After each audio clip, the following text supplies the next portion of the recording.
It's a Saturday, and you're pushing a shopping cart that is, somehow, roughly the size of a small car. You did not ask for a cart this big.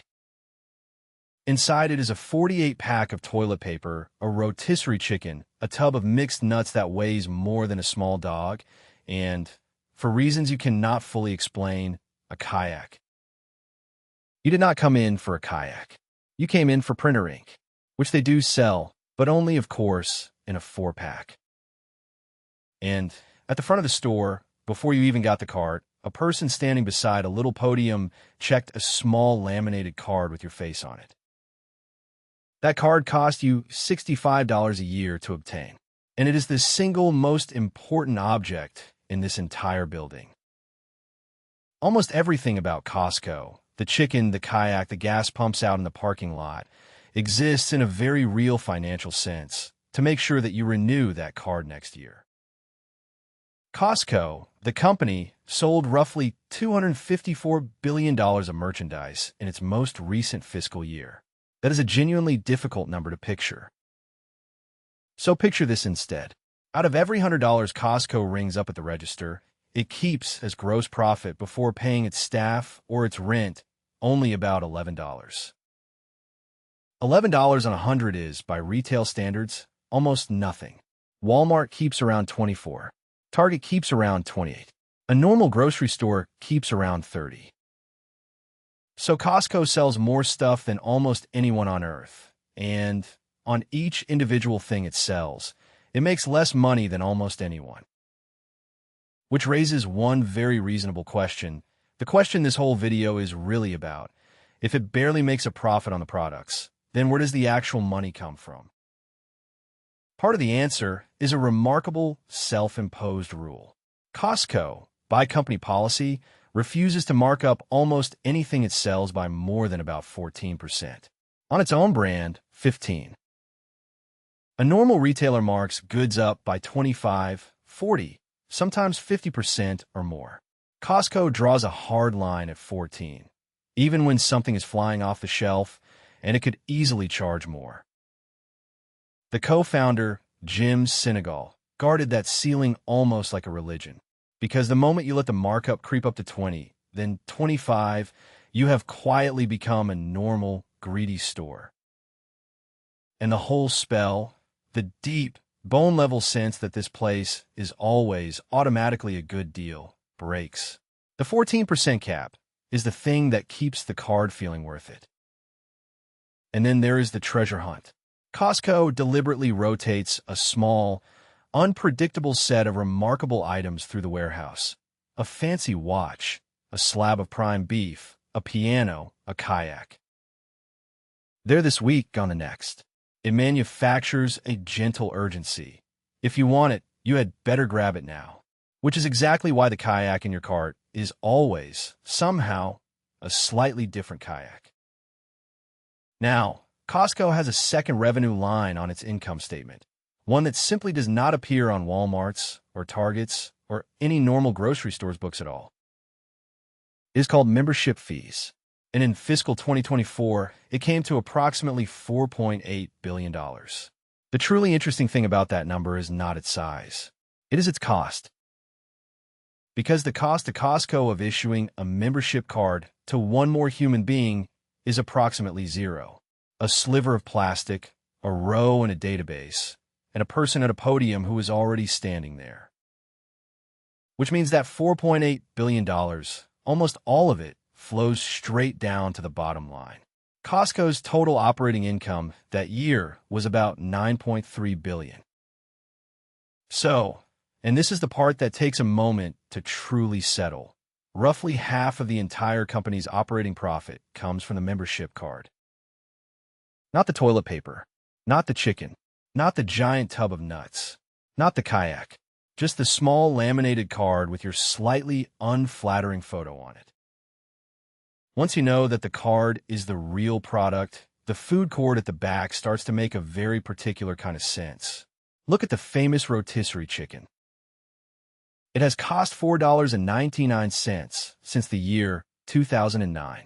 The price of chicken since 2009 has roughly doubled. Costco loses money, by some estimates around $40 million a year, on the chicken specifically and deliberately. It is bait, kept cheap to pull you to the very back of the store. The hot dog and soda combo has cost $1.50 since 1985. In 1985, that was worth about $4.40 in today's money. The CEO, asked in 2018 whether the hot dog might ever go up in price, reportedly told the man in charge of the hot dog that if the price ever changed, he would, and I quote, kill him. None of these are accidents. They are an argument, made in food, to the human holding the laminated card. This card pays for itself, do not let it lapse. And about 93% of members renew year after year. The membership model itself is not a secret. Sam's Club, owned by Walmart, has 80 million members and has competed for the same wallet for almost 40 years. And yet, Costco's revenue per store is, on average, more than twice Sam's Club's. And the reason is something Costco doesn't really like to talk about on its earnings calls. Its product range is intentionally radically tiny. A normal grocery store carries about 40,000 distinct items. A Walmart supercenter carries about 120,000. Costco carries roughly 4,000. This is a real problem if you want one specific brand of pickle. It is a powerful weapon if you're Costco. Because when Costco walks into a supplier and says, "We would like 10 million units, no other product like yours will be on our shelf," and the order is non-negotiable, it gets a price no other retailer on earth can get. And then it passes most of that saving straight on to you, because the goal was never to profit on the product. The kayak got there because Costco bought a container of them at a price nobody else was offered and trusted that, on a Saturday, you would do the rest. There is one more piece, and it might be the slyest of all. Costco's own house brand, Kirkland's Signature, launched back in 1995.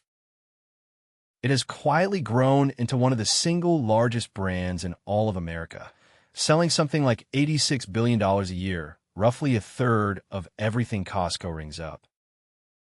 And here is the trick hidden inside the trick. A great deal of Kirkland's Signature is made in the very same factories as the famous name brand sitting right next to it on the shelf. Over the years, Kirkland batteries have been linked to Duracell, its coffee to Starbucks, its baby formula, and more to the big branded manufacturers. The same product, in a plainer label, for noticeably less. But notice what else it quietly does. Kirkland's Signature exists only inside Costco. You cannot buy it anywhere else on the planet. So the better and the broader that house brand becomes, the more genuine reasons you have to keep coming back, and the more it would actually cost you, in pure convenience, to ever let the card lapse. Once you see this pattern, you start to notice that an awful lot of businesses are not in the business they appear to be in. Take Amazon Prime. It is, functionally, a Costco card with 2-day shipping attached. About 200 million people pay roughly $14 a month for it, for a reported $44 billion a year in subscription revenue. The shipping is the chicken. Trader Joe's runs a cousin of the trick. Nearly everything is private label, made by suppliers it contractually forbidden from telling you who they actually are. The pattern is always the same. Find a fee the customer pays once a year, half forgets about, and would feel a small flicker of social shame about canceling. Then build an entire store around making that one fee feel like the best single deal they make all year. Your Costco card is not really a Costco card. It is a small annual contract you signed without quite meaning to, agreeing to keep buying chicken from the same people at $4.99 until further notice. And in exchange, the hot dog stays $1.50, and there is sometimes a kayak by the door. You usually want the kayak.